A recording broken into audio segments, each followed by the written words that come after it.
آل عمران کی آیت نمبر 31 اور 32 آپ کے سامنے تلاوت کرنے کا شرف حاصل کیا۔ پچھلے جمعہ کو آپ نے سماعت کیا تھا کہ ہر انسان کے نیک اعمال اچھی شکل میں قیامت کے دن پیش ہونے والے ہیں اور اس کے برے اعمال بری شکل میں پیش ہونے والے ہیں، اور جب اچھی شکل والے نیک اعمال ان کے سامنے پیش ہوں گے تو انسان بہت خوش ہوگا، اور جب برے اعمال بری شکل میں پیش ہوں گے تو اس وقت وہ تمنا کرے گا لو ان بینہا و بینہ امدا بعیدا، کاش میرے اور ان بد شکل اعمال کے درمیان ایک بہت بڑا فاصلہ ہوتا۔ وَيُحَذِّرُكُمُ اللَّهُ نَفْسًا، رب نے فرمایا تھا کہ اللہ تعالیٰ تمہیں اپنے قہر سے ڈراتا ہے، اور قہر کے ساتھ اپنی مہربانی کا ذکر فرماتے ہوئے ارشاد فرمایا تھا وَاللَّهُ رَءُوفٌ بِالْعِبَادِ، اللہ اپنے بندوں پر بڑا مہربان ہے۔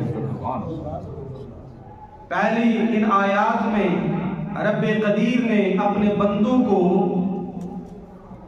نیک اعمال کی ترغیب دی، برے اعمال سے اجتناب کا حکم دیا، اور آج جو دو آیات آپ کے سامنے تلاوت کی، ان آیات میں رب نے اپنے محبوب کے غلامیت کا پٹا اپنے گلے میں ڈالنے کا حکم دیا۔ سبحان اللہ۔ رب کائنات نے فرمایا قل، اے حبیب اعلان فرما دیجئے، ان کنتم تحبون اللہ، اگر تم اللہ سے محبت کرتے ہو، فاتبعونی، تو تم میری پیروی کرو، یحببکم اللہ، اللہ تعالیٰ تمہیں اپنا محبوب بنا دے گا، ویغفر لکم ذنوبکم، اور اللہ تعالیٰ تمہاری خطاؤں کو معاف فرما دے گا، واللہ غفور رحیم، اور اللہ تعالیٰ بخشنے والا رحم فرمانے والا ہے۔ قل، اے حبیب یہ بھی اعلان فرما دو، اطیعوا اللہ و اطیعوا الرسول، تم اللہ کی اطاعت کرو، اللہ کے رسول کی اطاعت کرو، فَإِن تَوَلَّوْا، پر جو اس سے پھر جائے، فَإِنَّ اللَّهَ لَا يُحِبُّ الْكَافِرِينَ، تو اللہ تعالیٰ کافرین کو پسند نہیں فرماتا۔ حضرات، اس آیت کریمہ میں، ان دونوں آیات میں رب نے اپنے محبوب مکرم صلی اللہ علیہ وسلم کی غلامی اور پیروی کا حکم دیا۔ ارشاد فرمایا اے حبیب تم اعلان فرما دو۔ کبھی لفظ قل جو رب فرماتا ہے اس کا صرف حکم اپنے محبوب کو ہوتا ہے، اپنے محبوب کے غلاموں کے لیے اس کو کہنے کی اجازت نہیں ہوتی ہے، اور کبھی قل کا جو معنی ہوتا ہے وہ سارے لوگوں تک ہوتا ہے تاکہ سارے لوگ اس پر عمل کریں۔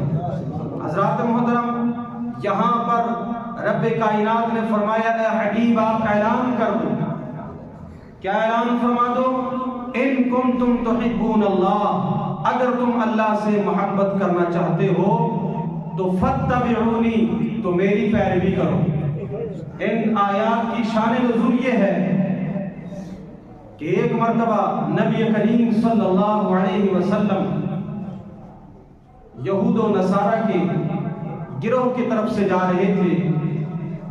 آپ نے ارشاد فرمایا کہ تم دین مصطفیٰ میں آ جاؤ، اسی میں تمہاری بھلائی ہے۔ تو کہنے لگے ہم تو اللہ سے محبت کرنے والے ہیں، ہمیں آپ کی کوئی ضرورت نہیں ہے۔ یہود کہنے لگے ہم حضرت موسیٰ علیہ السلام کو ماننے والے ہیں، عیسائی کہنے لگے ہم عیسیٰ علیہ السلام کو ماننے والے ہیں۔ رب کائنات نے فوراً آیت کریمہ نازل فرمائی، ارشاد فرمایا اے حبیب ان کو اعلان کر دو کہ اگر تم اللہ سے محبت کا دعویٰ کرتے ہو کہ ہم اللہ سے محبت کرتے ہیں تو پھر تمہیں میرے محبوب کی اتباع کرنی ہوگی، پیروی کرنی ہوگی۔